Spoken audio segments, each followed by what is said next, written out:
is when you say that moderate Muslims, the moment someone takes a line which is anti the radical narrative, all of them gang up to declare that person a non-Muslim.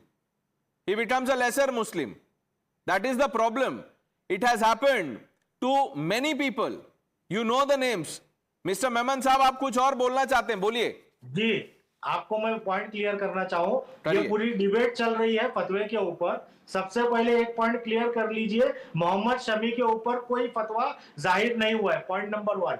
Point number 2, किसी एक मौलाना ने एक अपना व्यक्तिगत statement दे दिया, उस तरीके का सेम स्टेटमेंट कोई आधे नंगे नागा साधु ने पाकिस्तान को जितवा दिया था मैच के पहले। चाहे वो नागा साधु हो, चाहे ये मौलाना हो, एक भारतीय मुसलमान होने के नाते या एक भारतीय होने के नाते मैं उस आधे नंगे साधु का और इस चिल्लर मौलाना का जाहिर निषेध करता हूं इस प्रोग्राम पे।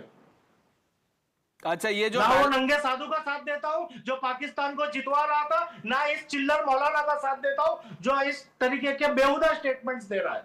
तुषार, ये बैलेंस कर रहे हो, चिल्लर मौलाना बोल दिया तो साधु को भी तो नंगा बोलेंगे, नहीं तो इन पे फतवा आ जाएगा। इनको कौम पूछेगी कि क्या हुआ, आपने मौलाना को चिल्लर कैसे बोल दिया, फिर ये बोलेंगे मैं तो साधु को भी ये बोल के आया हूं।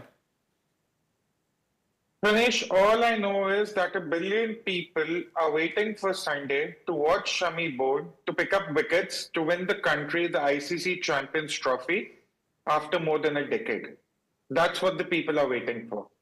No one cares how Shami or any other player of the Indian cricket team or any other sport follow or practice their religion. That's their personal choice. That is what the Constitution guarantees them, and we have to respect it. If certain cleric cannot, it's better he keeps his views to himself and doesn't make it to the public. That's all I understand. It's a constitutional issue, but it's good, Pranesh. It's good to see that parties that claim to be saving the Constitution today cannot even stand up for the constitutional rights of one Indian citizen who happens to be a Muslim. And Very less sad. said, the better about this outrage ecosystem, viewers. Like I said, Jantar Mantar is empty as we have this conversation. Let's see whether they land up tomorrow with placards or, whatever they want to carry. I thank some of you for joining us on debate number 1.